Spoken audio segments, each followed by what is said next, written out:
Culture. Yes, culture. You need to learn the culture at the same time that you're learning the English language. And I know because it happened to me up close and personal. Okay, but before we really dive into the cultures and learning, don't forget to subscribe. Don't forget to like. Don't forget the comments. And you know what? Tell me about your country, its culture. Where are you guys at right now? And boy, do I got a big surprise for you guys at the end. So don't go anywhere. You're really going to love the ending here. Because that whole being able to speak the language of the country, but not understanding the culture, well, I experienced it up close and personal. Listen up, folks. If you're thinking about moving to an English-speaking country, like the good old US of A, let me tell you something crucial. It's not just about learning the language. Nope, not by a long shot. See, English ain't just a bunch of words strung together. It's a whole way of life. Yes, a culture that's as rich and diverse as it gets. So if you really want to thrive in the land of the free and the home of the brave, you got to dive headfirst into the American culture too. And that's what we're going to take a look at. But I'm going to teach you guys a bunch of really cool idioms and expressions along the way. Don't go anywhere. This is going to take a while, but it's going to help you a lot. Now, why is that, you ask? Well, let me break it down for you.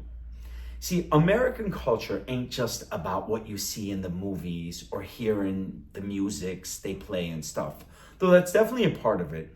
It's about understanding the values, the traditions, the quirks that make this country tick.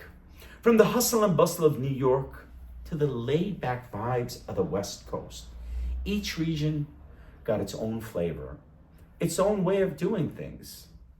And if you want to fit in right, you got to learn to speak the language, but not just English, but also you got to learn the language of the American culture. Here's the kicker. It's not just about fitting in. Nah. It's about truly immersing yourself in the American experience, about opening yourself up to new perspectives, new ideas, new ways of living. Whether it's learning to appreciate a good old barbecue in the South or navigating the fast-paced world of business in the Big Apple. There's a place in America called a Big Apple. Yes, we'll get to that. Embracing American culture is your ticket to making the most of your time in this great country. So don't just learn English. Learn the culture too. Trust me, you won't regret it. I had a problem I'm going to tell you guys about at the end. Again, like, subscribe, comment, turn on notifications. Tell me about your country where you are right now. Okay, let's break it up. Why do they call New York the Big Apple? Well, back in the day, jazz musicians started using the term Big Apple to refer to New York City. It became popular in the 1920s and 30s, and eventually it stuck. Now, why New York? Well, it's the city that never sleeps, right? It's always buzzing with energy, with something exciting happening around every corner. Plus, it's like the core of the country, the beating heart of American culture and commerce. So when you think of the Big Apple, you think of New York, the city that's always on the move, always ripe for adventure.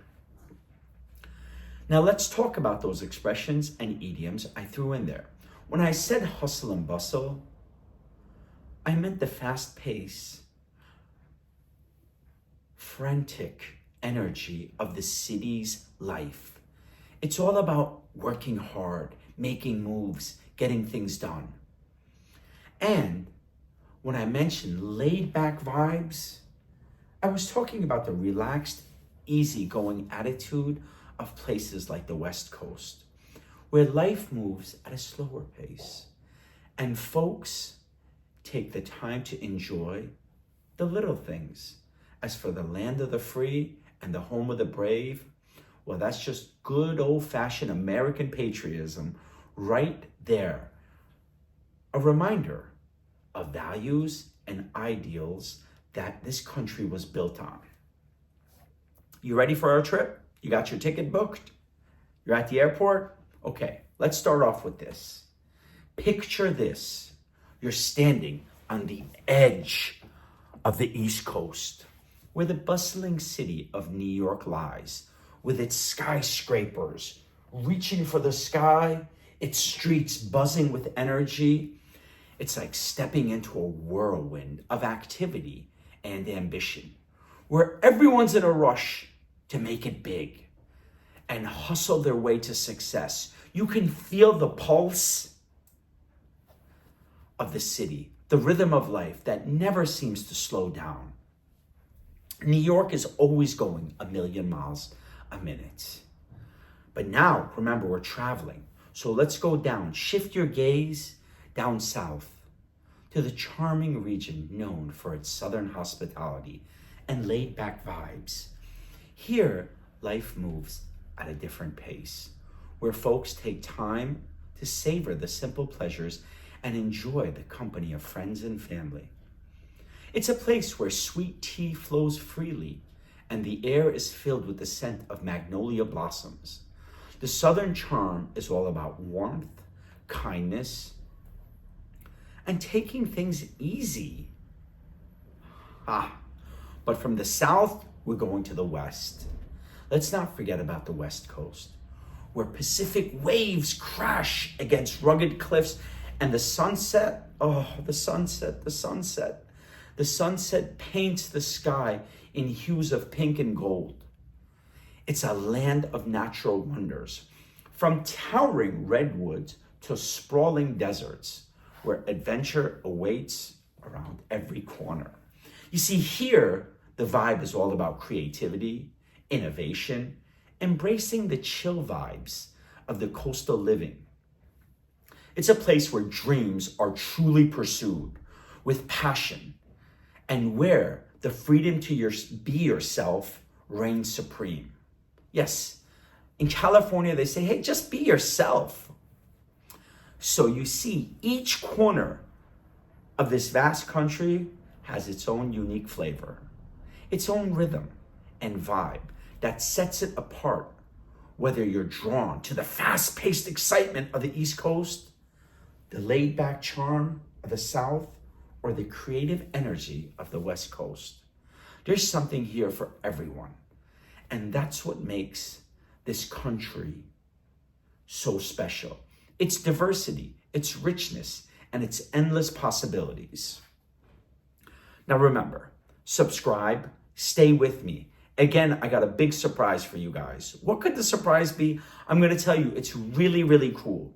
It's something that took place in my life, and it was just like, wow. That's when I came up with the idea that, hey, you shouldn't just teach English, you should teach the culture.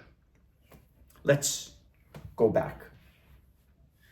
Let's start with my favorite place, which is the city that never sleeps. New York, New York. The city, so nice, they named it twice.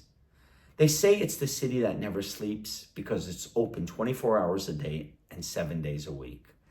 They say it's the city so nice, they named it twice because it's New York, New York, when you want to write a letter. You write on the letter, New York, New York.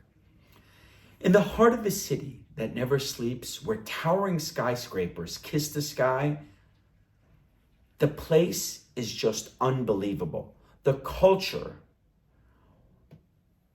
is unreal. Mosaic of New York. Now, let's learn some idioms and expressions. I think I taught you guys already the city that never sleeps because it's usually used for describing New York City's vibrant and constantly active atmosphere. Cultural mosaic reflects the diverse blend of cultures and ethnics present in New York. Like me, I'm of Iranian ethnicity. I'm of Iranian descent. Navigating the concrete jungle. Amidst the hustle and bustle of the urban landscape, navigating the concrete jungle can be both exhilarating and overwhelming for newcomers. Now, what does that mean? You see, concrete jungle symbolizes a city dominated by buildings and pavement. There's buildings and pavements all over New York, often used to describe the dense urban environment of New York. You see, New York is a melting pot. Melting pot? Yes. I told you guys, savoring the flavorful melting pot. In a city teeming with cultural diversity, every neighborhood boasts its own unique flavor, reflecting the rich tapestry of immigrant communities that call New York home. Yes. Now, what is melting pot? Melting pot illustrates New York's status as a place where people from different backgrounds come together and blend harmoniously. Flavor. Okay, we know the flavor, ice cream, vanilla, chocolate. But in this situation, we're using flavor to symbolize the distinct characteristics and cultural influences of various neighborhoods in New York. Like, there's a huge area called Chinatown, which is filled with people from China, hustling for success in the Big Apple. In the pursuit of the American dream, many flock to New York City to hustle and grind, hoping to make it big in the city's competitive and fast-paced environment. And my God, is it fast-paced in New York. Now, hustle refers to working hard and persistently, and it's often used in the context of striving for success in New York. Make it big signifies achieving significant success or recognition, especially in a competitive field like business or entertainment, which is just huge in New York. Now let's talk about riding the subway in New York. Navigating the underground subway system is an essential skill for any New Yorker, with each ride offering a glimpse into the diverse tapestry of the city life. Yes, I'm telling you, the rite of passage is unreal. Let's start off with rite of passage. Describes an important or symbolic experience that marks one's transition into a new phase of life, such as becoming a resident of New York, like I did when I was 3 years old. Huh? Yes, that's my surprise at the end. Stick with me. There's a magnificent place in New York called Times Square. It's the crossroads. Imagine the intersection of the world. With its dazzling lights and iconic billboards, Times Square serves as a beacon of tourism and locals alike, embodying the city's spirit of spectacular and exciting life. That's New York for you. But remember, there's other parts of the country. So let's travel down south and let's talk about Southern hospitality. Yes, they're the most hospitable people in the world. In the heart of the American South, where magnolia trees sway in the warm breeze and the scent of sweet tea fills the air, lies the enchanting region known for its hospitality and charm. It's magnificent. Now, when I say Southern hospitality, what does that idiom mean? It describes the warm and welcoming attitude and characteristic of the South, where kindness and generosity are cherished values. Yes, cherished values. But remember, the South is not an easy place to navigate. So what we're going to do now is we're going to be talking about navigating the Southern landscape. Amidst the sprawling plantations and picturesque landscape, navigating the Southern terrain can be a journey through history and natural beauty. Yes.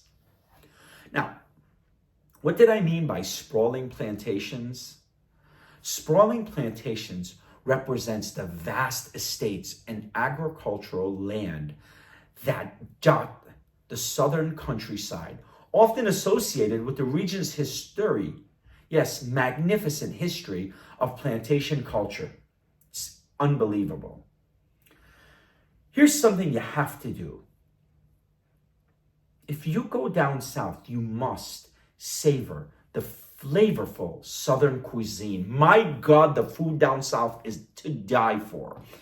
In a region celebrated for its culinary delights, every dish boasts, yes, every dish boasts its own unique flavor, reflecting the rich tapestry of culinary traditions passed down to generations. I mean, for hundreds of years, these recipes have been passed down through generations of families. Flavorful signifies the rich and distinct taste of Southern cuisine, which draws inspiration from a blend of African, European, and Native American culinary influences. This is going to be a tough part, especially if you're a person that's very fast-paced, embracing the slow pace of Southern life. Yes. In the tranquil embrace of the South, time seems to slow down, allowing residents and visitors alike to savor the simple pleasures of life. Yes. Now, slow pace, that was a really good idiom. It reflects the relaxed and leisurely lifestyle characteristics of the South, where there's a greater emphasis on enjoying the present moment and the cherished quality time with loved ones. I hope you're enjoying my video. Enjoy it. Don't go anywhere. We still got more to talk about. And don't forget my big surprise. Explore Southern charm, a rite of passage. It's beautiful. Immersing oneself in the rich tapestry of Southern culture is the rite of passage. And it's what we spoke about. It's beautiful. It's amazing. And you're going to love it. Rite of passage describes an important symbolic experience that marks one's initiation into a new phase of understanding or appreciation, such as discovering the charms of the American South. Now, if we're going to talk about the South, we can't forget about the heart of Dixie. Yes, it's a cultural oasis. With its vibrant music scene, storied past, and timeless traditions, the South serves as a cultural oasis where the echoes of the past mingle with the rhythm of the present. It's like a mix of past and present mixed together. Now, one of the idioms I used was the heart of Dixie.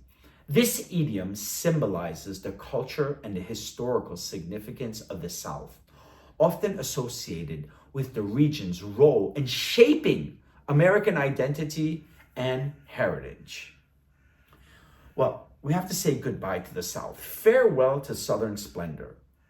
As our journey through the South comes to an end, we bid farewell to the region that captivated our hearts and souls within its timeless beauty and enduring charm. But let's go back and talk about some idioms. Southern splendor represents the breathtaking beauty and captivating allure of American South, which leaves a lasting impression on all who have the privilege of experiencing it. Okay, so what does Southern hospitality mean?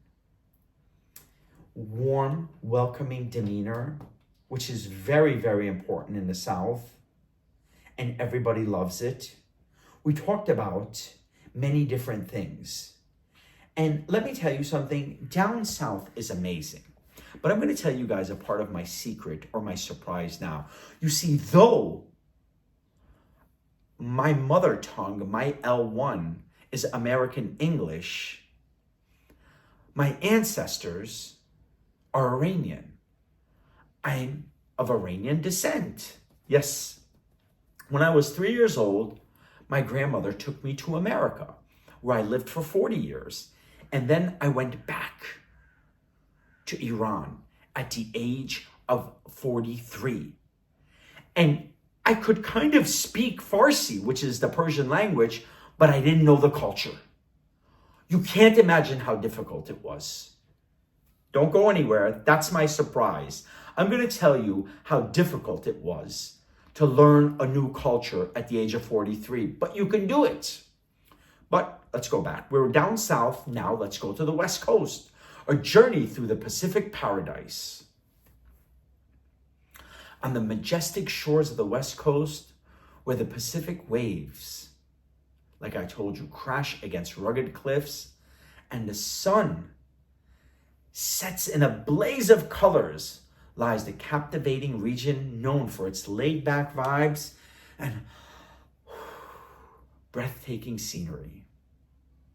Okay, Pacific Paradise describes the beauty and natural splendor of the West Coast, characterized by its stunning coastal line and the beautiful climate. Navigating the Western wilderness. How do we navigate that West? Amidst the towering redwoods are beautiful trees, and sprawling deserts, navigating the diverse landscape of the West Coast is a journey through rugged wilderness and untamed beauty. Yes, the beauty is untamed. When you say untamed, like you have a cat, you bring the cat in the house and the cat becomes tamed. The opposite of untamed would be basically wild. Towering redwoods symbolizes the majestic forests of the West Coast, home to some of the tallest trees on earth, and representing the region's awe-inspiring natural wonders. The West Coast is very chill and laid back. It's the surfer dude with the surfboard and says, gnarly man, tubular guy. You see, gnarly means fantastic. Tubular means awesome. But the West Coast is like a mix of the South and New York, the East Coast together. It has its chill moments, but then it has its fast-paced moments, like LA. We refer to the city of Los Angeles as LA. Would you rather live in LA or would you rather live in the Big Apple? Tell me. Now, so we understand and we got a basic idea of the culture. I want to tell you guys about me. When I was 3 years old, my grandmother took me to America, and I grew up in a pure American environment in the Northeast. I lived in the tri-state area, which is tri stands for three: New York, New Jersey, and Connecticut. So I know up close and personal how fast-paced New York can be. At the age of 43, for personal reasons, I moved back to Iran.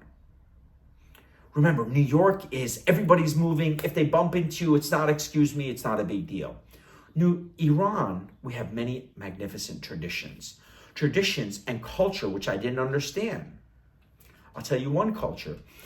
If you're driving a friend home, when you pull up in front of your friend's house, you should always ask them, would you like to come upstairs? Would you like to have a cup of tea? Let's just say my friend John is driving me home. We pull up in front of my house.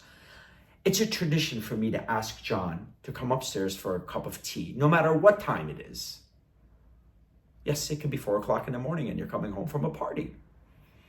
Another thing we have is very, very polite. And we always say, please, after you. And if the person says, no, please, after you, we still say, no, please, after you. So learning that culture was very difficult for me, but I learned it. That's why I tell you guys, learn the culture. Speaking about culture, do you know yesterday was the beginning of the Iranian New Year? Yes, it's called Nowruz, which means a new day. How can it be New Year's at the end of March? Different cultures. See that? You have to grasp the new culture. If you're going to an English-speaking country, Canada, America, Australia, research their culture. If you're going to America, don't worry about anything. Stay with my page, because here I don't just teach you English, I also teach you the culture, which is super important. Guys, don't forget, like, subscribe, comment. Make sure you turn on notifications. And tell me about your country, where you at right now. People, I'm out. I hope you enjoyed our journey today.